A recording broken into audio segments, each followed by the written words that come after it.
Ok, bien. Muy bien, les comentaba que hay un caso, específicamente el caso de la Harper School, y me gustaría que me pudieran pues señalar sus apreciaciones en torno a este caso. Por ahí había algunas preguntas que yo les hice como preguntas generadoras. Me gustaría que las pudiéramos abordar. Entonces, voy a empezar aquí con los compañeros en virtual y ahorita empezamos con los compañeros en presencial. Entonces, le pediría por favor aquí aquí está en orden de lista, Betsabé Sotelo, Aleida, ¿qué nos puedes platicar acerca del caso, las preguntas? ¿Qué opinión tienes acerca de esta institución de la Harper School y de la forma en la que el investigador Robert Stake comienza él a trabajar el caso?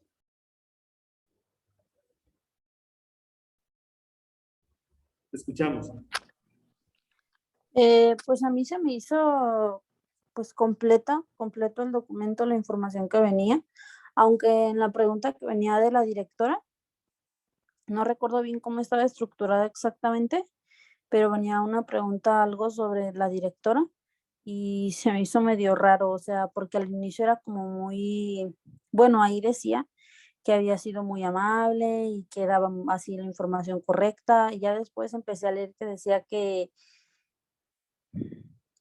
o sea, como comentarios un poco bruscos, que esas evaluaciones no servían, que se tenían que modificar, y luego venía algo sobre un dinero, que cómo se tenía que manejar eso, o sea, y eso me daba a entender que había una mala, como mala estructura, como mala organización en ese tipo de cosas. Pero, o sea, fuera de eso, pues se me hizo completa. Sobre cómo querían, aunque lo de los factores externos se me hizo raro porque pues sí está complicado abordar que los alumnos no lleguen tarde, porque a veces no es cuestión de la escuela, sino es cuestión de pues del transporte, de tal vez que está lloviendo, que no pueden llegar y pues son situaciones de verdad literal externas a la escuela.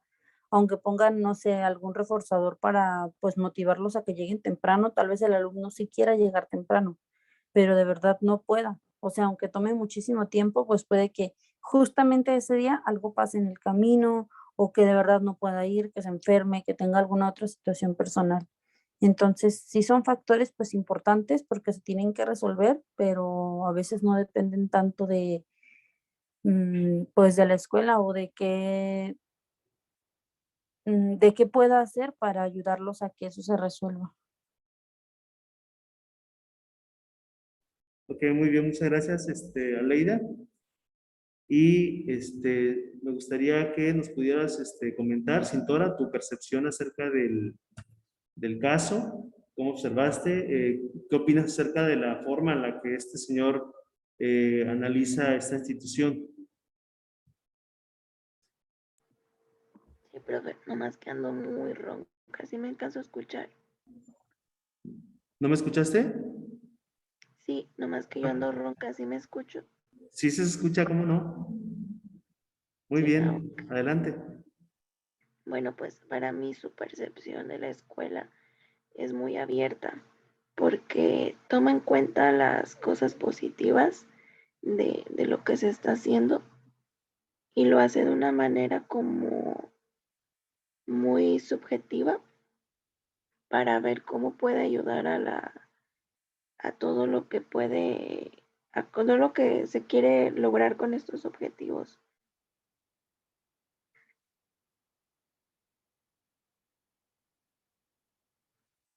¿Algo que te haya llamado, hay algo que te haya llamado la atención del caso?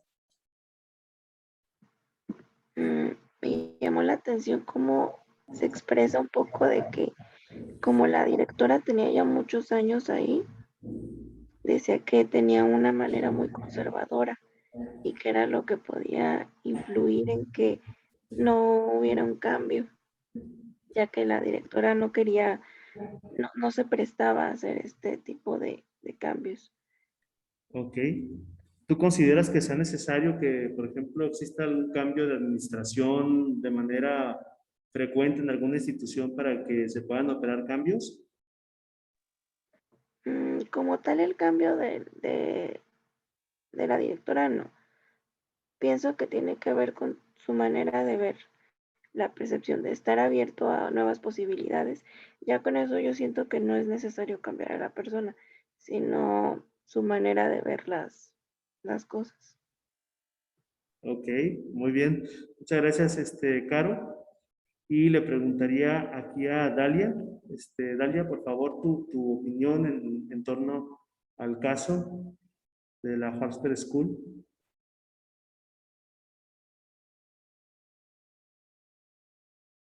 Dalia Ortega anda por aquí. Dalia. Sí. Ok, bueno, Fátima quiere participar. A ver, Fátima, adelante, por favor. Profe, pues yo creo que sí es importante estarse actualizando por parte de la escuela, porque pues como todo, ¿no? Se va innovando y creo que sí es parte fundamental. Tal vez está bien que sea la directora como con la mente o con la idea muy conservadora, pero sí siento que sería buena parte conservar eso, pero también estarse innovando con la educación. Ok, el autor habla acerca de unas políticas estatales en torno a lo que se perseguía de manera general, un plan de desarrollo gubernamental, y de pronto la dirección de este caso estaba como preocupada por factores más de eficiencia. ¿Tú qué opinas con respecto a eso?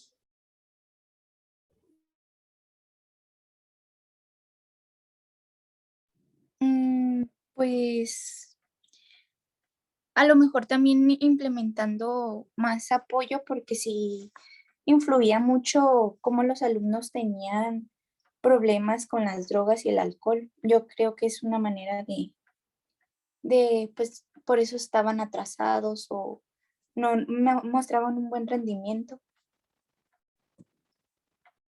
Ok, muy bien, muchas gracias, eh, Fátima. Y me gustaría, por favor, aquí en el orden está Fátima Anaí. Fátima Anaí, ¿qué nos puedes comentar?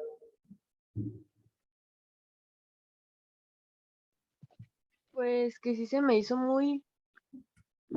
pues sí, muy conservador, profe, la idea de la directora. Se me hacía que era necesario como también profundizar no solamente en la disciplina, sino en sus modos de aprendizaje para los alumnos. Porque había leído que mm, se habían presentado como exámenes generales para los alumnos y no habían salido que les hacía falta como un poco más de lectura y matemáticas, algo así, que no tenían tanta comprensión.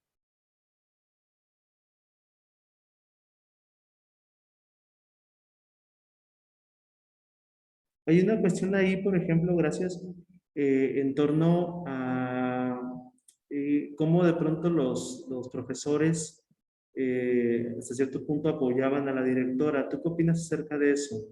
¿Tiene una influencia decisiva? ¿De pronto era más importante la cuestión interna, los problemas internos? ¿O era más importante las demandas externas que podrían existir en una escuela, por ejemplo? A mí, profe, en mi opinión personal, se me figura que más bien los profes seguían las estructuras, seguían a base de las estructuras pues de la directora. Yo siento que eran más las influencias, se podría decir, internas. Por ejemplo, sí, pues por hacerle caso pues a la directora. Y más que nada pues porque ella era su supervisora, por así decirlo. Ok, muy bien. Muchas gracias, Fátima. Y por aquí tengo a Itzel. Itzel, ¿qué nos puedes comentar? Hay una pregunta acerca del método. ¿Tú cómo consideras que sea un método adecuado para acercarse al trabajo de las instituciones educativas?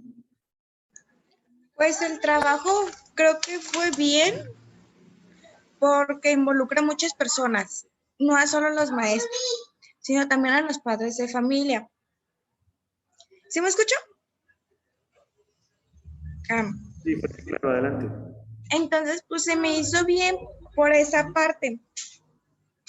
Además, como que también que si tienen un problema, pues lo abarcan entre las personas que son, por ejemplo, no sé, que los padres de familia y los profesores, decir.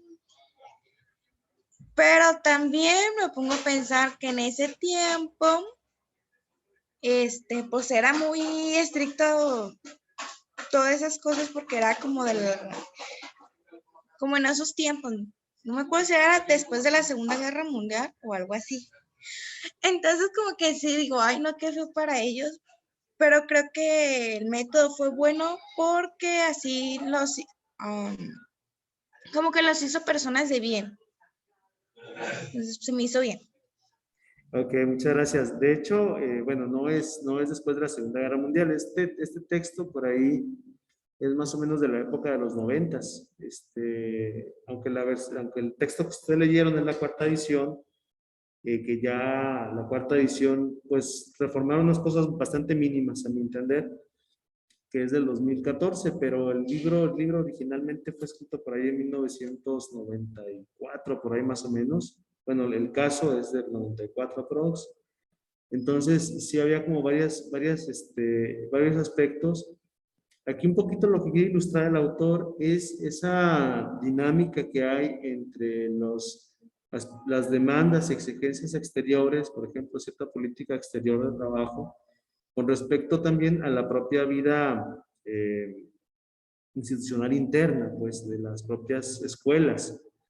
Y lo hace en el contexto de una escuela norteamericana, que hay que decir que las escuelas norteamericanas, lejos de lo que uno pudiera pensar, no son si las evaluáramos con parámetros de calidad internacionales, no son tan buenas. O sea, hay una serie de elementos ahí que no se toman en cuenta, sobre todo con el trabajo académico. Por ahí han tratado de buscar como el acercamiento, de hecho aquí en México también lo han hecho así, con la comunidad. ¿Por qué? Porque de pronto, si ustedes notan esos problemas comunitarios, pues de pronto ahogan en muchas de las ocasiones las buenas intenciones que pues, se puedan tener. Luego, también siento que batallan demasiado en el aspecto de la salud mental de los muchachos, ¿no? Porque hay muchos casos de matanzas completamente en las universidades, en las escuelas, cosa que a lo mejor aquí hablan de la adicción, cosa que aquí hablan de especialistas, pero no creo que hemos llegado a ese punto donde los niños piensen ir a matar a todos sus compañeros. Bueno, a lo mejor sí lo pensamos, pero no lo sé. No, de hecho, bueno, por aquí Hugo, no sé si lo escucharon ustedes. ¿Sí? ¿No? Se escucha muy alejado, profe. Pues así se escucha, pero no se entiende. Bueno, platicaba esta situación donde de pronto en Estados Unidos, pues, se conocía, pues, que algunos chicos, pues, de pronto tomaban un arma y disparaban con sus compañeros. Así que aquí en México no, salvo el caso de Monterrey, por ahí, hace tiempo antes de la pandemia. Pero sí, una cuestión ahí, para que vean la importancia del contexto, ¿eh? Aquí en México todavía portar armas no es algo, o comprar armas es algo que está regulado. En Estados Unidos, cualquier ciudadano puede ir, yo puedo ir y, oigan, es un arma, acá, la quiero para mi propia defensa, o sea, y entonces, pues, me la venden, ¿no? Y no tan cara. Entonces, pues, sí, o sea, es común de pronto que en las casas norteamericanas haya armas y no cualquier pistolita, ¿no? Sino armas de alto poder. Entonces, ese tipo de cuestiones sociales que mucho se ha insistido, por ahí ha habido como muchos intentos de enmienda de las propias legislaciones norteamericanas para que no se vendan armas. Y sin embargo, vean el peso económico que tiene esto, que de pronto dicen no. O sea, a ver cómo lo hacemos, pero las armas se siguen vendiendo, ¿no? O sea, todavía estos casos que ha habido, de pronto vuelven a retomar el tema de que no se vendan armas. Entonces, hay situaciones, por ejemplo, acá en México vamos a ver, digo, no hay que estar como tan alejados, pero por ejemplo, hay elementos de, contexto sociocultural. Un aspecto que ahora siento que va a tener un impacto es la legalización, por ejemplo, de la marihuana, ¿no? Del consumo, que luego ahora está en el debate de ver quién la vende, pero, pero al menos ya consumir ya se puede, ¿no? Entonces, ¿mande? Pues digo, si lo logran regular, ¿no? Pero la cosa es que un poquito lo que hacen en Canadá, ¿no? Está regulado, pero por ejemplo, ¿hasta dónde y hasta cuándo ese tipo de situaciones, por ejemplo, también tengan esa repercusión con el trabajo académico, ¿no? Que se tenga? Eh, o sea, hay como varias cosas que de pronto de alguna forma se ponen sobre la mesa, ¿no? Por ejemplo, en una institución educativa, pues un niño un alumno, pues no podría ir ebrio a clases, ¿no? No podría venir ebrio a clases. O no podría consumir, por ejemplo, alcohol en clase o en la escuela. Pero, por ejemplo, cuando algo se despenaliza, entonces ahora se queda en el debate de hasta dónde, por ejemplo, una institución puede prohibir ese tipo de Pero es que situaciones. también hay la cultura, ¿no, profe? Hemos vivido en una cultura donde siempre ha sido penalizada el fumar marihuana. Entonces se nos hace complicado. Hoy en día, por ejemplo, en otro plantel que no sé cómo fumar en el patio, se te va a hacer complicado ver a una persona, se te hace normal ver a una persona fumar, pero ya decir, está fumando mota, entonces ya dices, ay. Sí, entonces yo creo que es más o menos cultural y de aquí a que nos acostumbramos a todo eso, que también entraría otra cosa, o sea, la marihuana sí tiene unas como A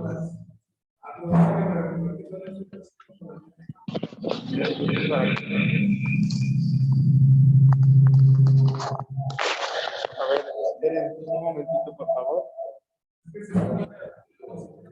Ahí está.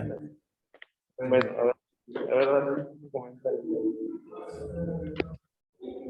Lo que le digo es de que es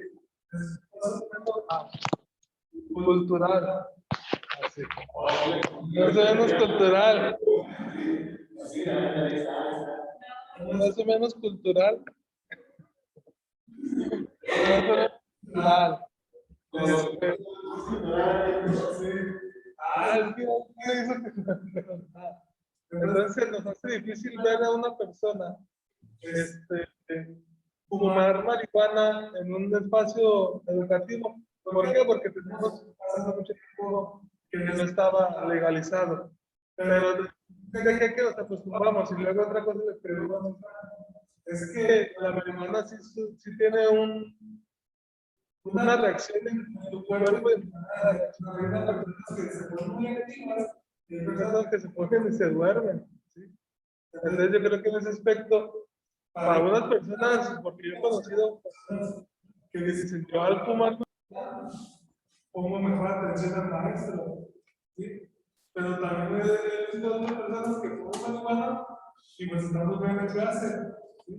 Entonces yo creo que es dependiente de cada persona y qué vamos a hacer con ese aspecto cuando se legalice. Que tarde o temprano se va a legalizar, ¿sí? Tarde o temprano ya vamos a poder hacerlo.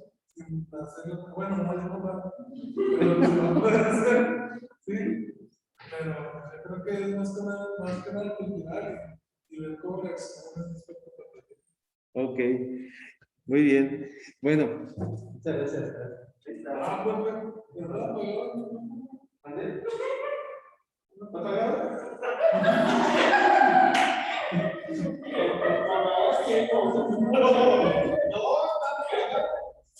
Bueno, Hugo nos apagó aquí el micro, pero no se escuchó su opinión en torno. Vea toda una disertación en torno a la cuestión del uso de la marihuana y los problemas que puede tener esto, las situaciones que puede colocarse. Y ven.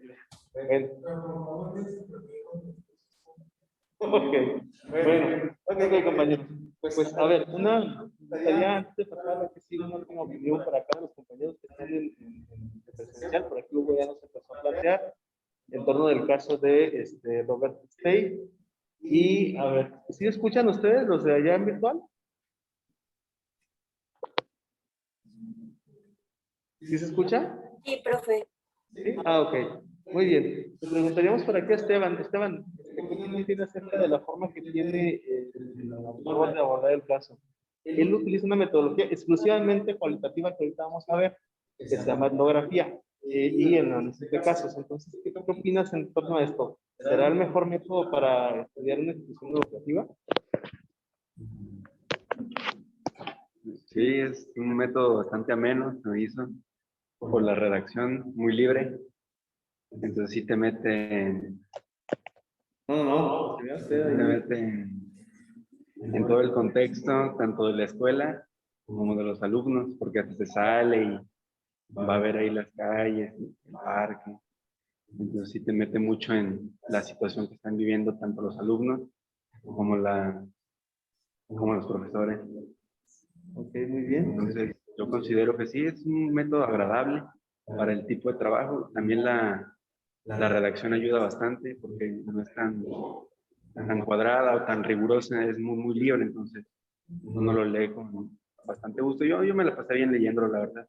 Y algo que me llamó mucho la atención fue que los alumnos, o sea, qué tanto es el contexto donde estaban viviendo, que en la escuela era el único lugar donde se sentían seguros. Entonces, en la casa, pues no, porque había drogas, había mucha violencia, y en las calles pues, estaba peor por las pandillas.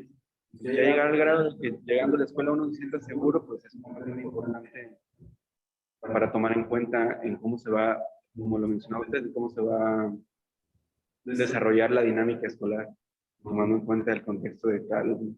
Así es, de hecho, dice mucho eso, de que tanto la escuela sabe un punto que era como un medular de los propios niños y algunos otros que no, de plano no asistían, pero por el propio barrio. ¿No? Perfecto. Muy bien. Y por acá, Oriana quería participar.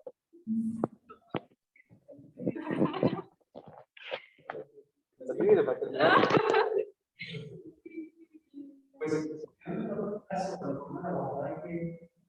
es lo que más pues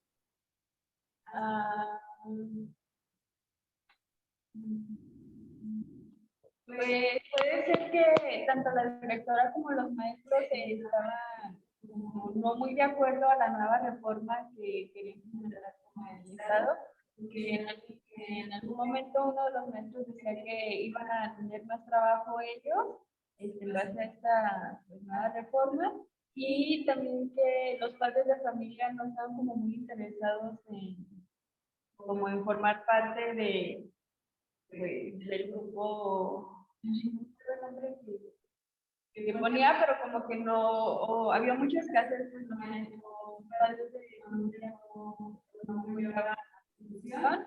Y por ejemplo, ahorita que platicaba Esteban, que decía que, bueno, también lo decía que la escuela era como un lugar seguro, pero al principio de la lectura decía que había mucha inasistencia por parte de los alumnos. Entonces, si es un lugar seguro la escuela, entonces, ¿por qué faltan los alumnos, no? Entonces, es como una controversia. Posiblemente.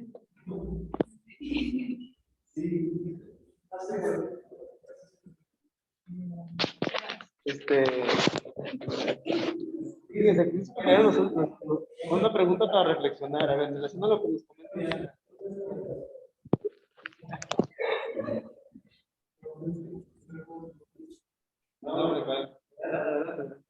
Pues, bueno, yo no leí el caso por personal, pero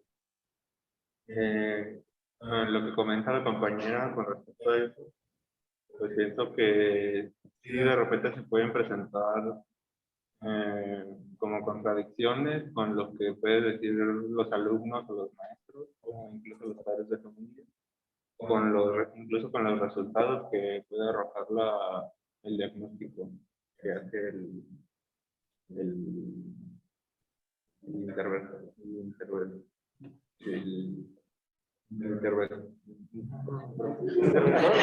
Sí, correcto, está bien.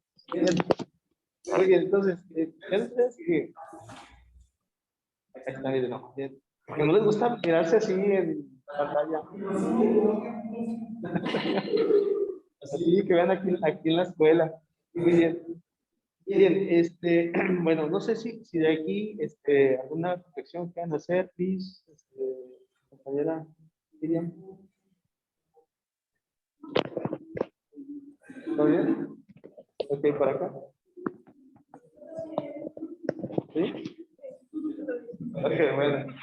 No, pues, ¿algún comentario que quisieran hacer, compañeros, antes de pasar a la última parte? Los compañeros que están en virtual.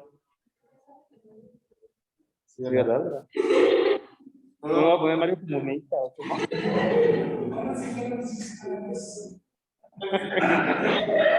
Bueno, a ver, compañeros, si están en virtual, algún tipo de comentario que ustedes quisieran agregar, pongan lo que ya se expuso por aquí.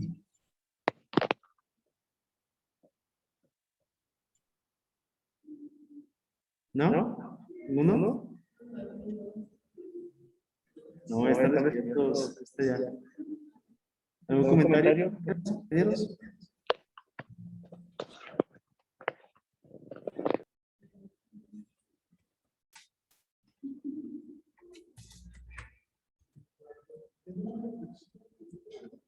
¿No?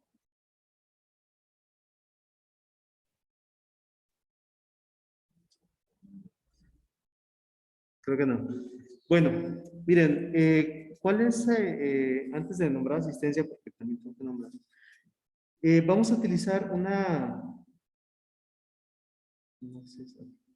vamos a utilizar lo que hace Robert Stake, es utilizar una metodología y la intención de que leyeran primero el caso y luego les dijera los criterios y luego les diga qué tipo de metodología es precisamente como para entender un poquito lo que está haciendo este autor. Si se fijan, no es una entrevista estructurada, inclusive esto que por aquí Esteban nos planteaba en torno de que se salía, le llaman en técnicas cualitativas, le llaman vagabundear. ¿Por qué vagabundear? Pues, por ejemplo, yo como investigador, como orientador educativo, voy y de pronto pues me echo una vuelta, ¿no? Al contexto. Por ejemplo, si lo hiciéramos aquí en la escuela, pues como institución escolar, de pronto podría ver los alrededores, qué es lo que existe, qué tipo de personas están. Por ejemplo, aquí en el centro, pues es un contexto diferente, ¿no? Y por ahí el autor pues habla de esta situación, de pronto de que había pues bastantes problemas de carácter tanto económico como carácter pues social, psicosocial. Para nada se toca el tema de la salud mental, que bueno, para la fecha en que fue escrito esto ya era algo que podría estarse como considerando, pero no se toma, por ejemplo, no se considera.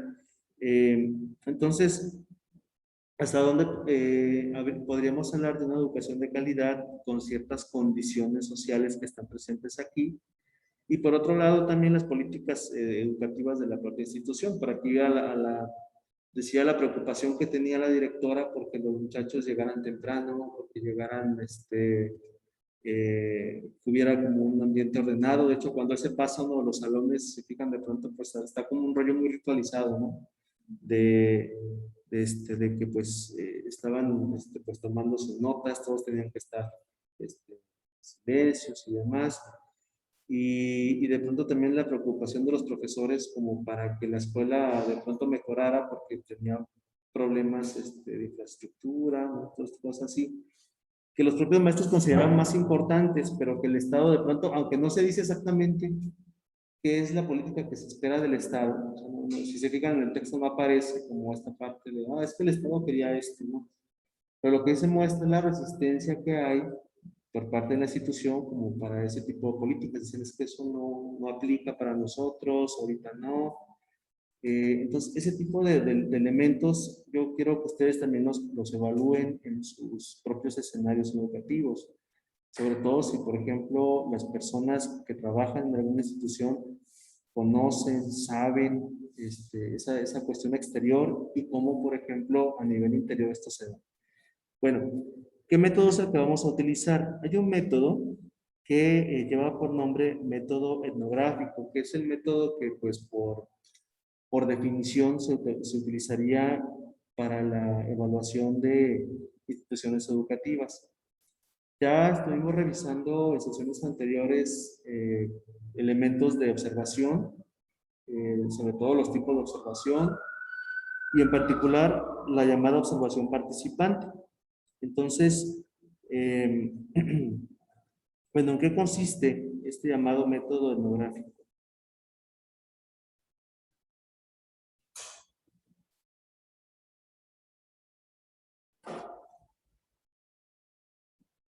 Esta no es. No, esta ya la vimos la otra vez. Perdón, esta no es.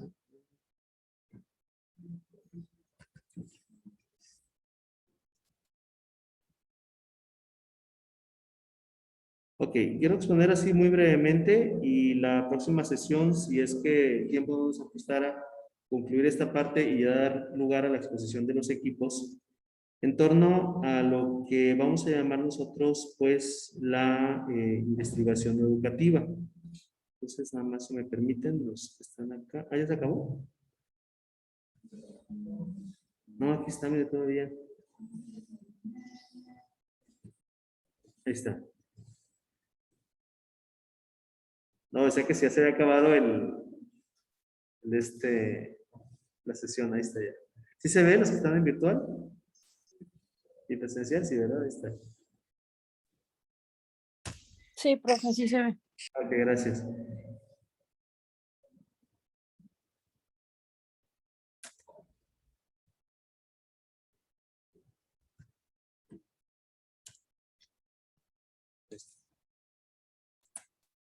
Bien, bueno, aquí partimos de una definición. Yo quiero dar mucha insistencia en esto porque es, les decía, ahora sí que la parte fundamental de toda situación educativa. Y es que existen situaciones, nunca existen problemas, pues, ¿sí? O sea, y esto no quiere decir que no los haya, o sea, si hay problemas, ¿vale? Sabemos que sí los hay. Pero el asunto es en que nosotros, al momento de estar en una institución, hay que mirar esto como una situación, ¿sale? Así. Si lo miramos como un problema, entonces estamos ante un problema. ¿Sí me explico? O sea, por mirarlo de esta manera. Entonces, no sé si me da a entender con esto. O sea, si yo considero algo como un problema que está ahí y que me está limitando, entonces esto también va a hacer que mi reacción sea una reacción que tienda a corregir cosas. O sea, no sé, un ejemplo, si yo me desbalanceo hacia la derecha, entonces de pronto mi tendencia del cuerpo es hacerme hacia ese otro lado. ¿Me explico? Pero en eso puedo tener un movimiento brusco y ese movimiento brusco haga que de pronto ahora me desbalancee hacia el otro lado. ¿Sí? O sea, entonces lo que se busca acá es eso, o sea, que no haya como una interpretación de chin, es que esto es un problema y entonces para corregirlo, entonces voy a focalizar solamente eso y voy a descuidar todo lo demás. Cuando lo miramos como una situación que está ocurriendo y obviamente hay que atenderla, vean que lo hacemos con un sentido más fenomenológico. Chequen que, por ejemplo, aquí el autor nunca dice que lo que hace la directora de estar más preocupada por sus problemas internos que por las políticas exteriores diga que está mal. ¿Sí checan que no dice eso? O sea, no dice, no, pues qué mala onda, no siga el Estado, no sigue las políticas, qué mal plan, que le están dando financiamiento y no lo está operando para... O sea, no lo plantea así. O sea, simplemente dice, bueno, está ocurriendo esto, ¿sí? Está pasando esto y igual ustedes, o sea, puede haber muchísimas situaciones, pero no es el asunto de tomarlas como un problema, sino, insisto, como una situación.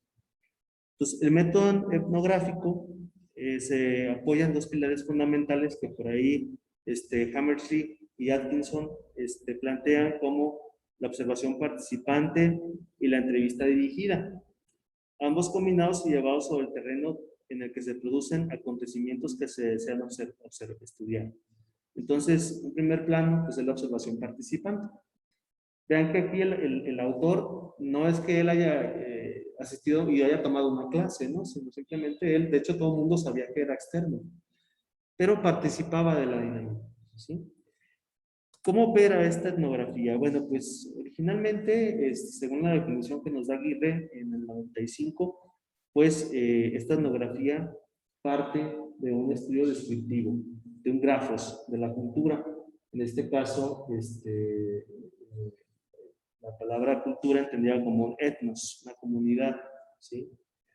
Entonces, si quisiéramos una definición acerca de lo que sería pues el método etnográfico, digamos que se refiere al trabajo, el proceso o forma de investigación que permite realizar un estudio, y ahí hago yo un subrayado en negritas, un estudio descriptivo y un análisis teóricamente orientado. O sea, primero describo y analizo conforme a elementos teóricos.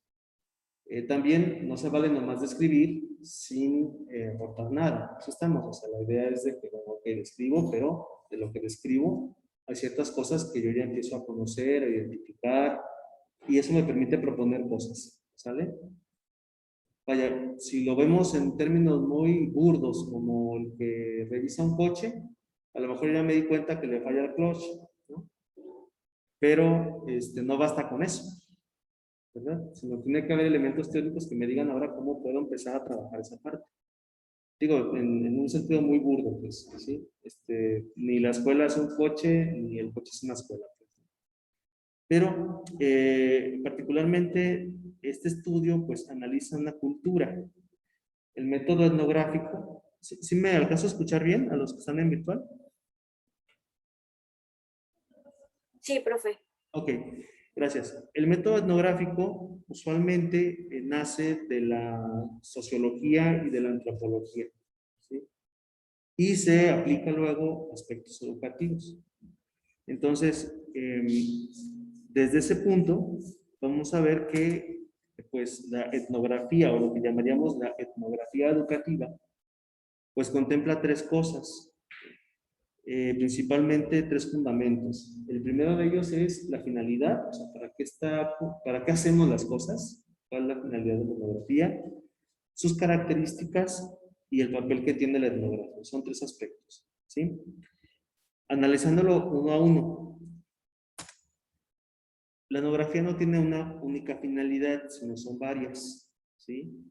Las más representativas son, de acuerdo con las definiciones de Atkinson, son la descripción de contextos, la interpretación de los mismos para llevar a cabo su comprensión, la difusión de los hallazgos, la mejora de la realidad educativa y la transformación del investigador. Ustedes van a decir, a ver, ¿cómo está eso de la transformación del investigador? Y es que cuando nosotros estamos frente a un contexto educativo en el plano de orientadores, psicólogos o psicólogas educativos, después de estar ahí ya no somos los mismos. También hay algo nuestro que está moviéndose. Y las metodologías cualitativas buscan siempre que se rescate esa parte subjetiva. Y ustedes van a decir, bueno, ¿por qué? Resulta de que si yo, por ejemplo, hay una institución, hay cierta situación que me mueve, que de alguna forma me engancha con ella,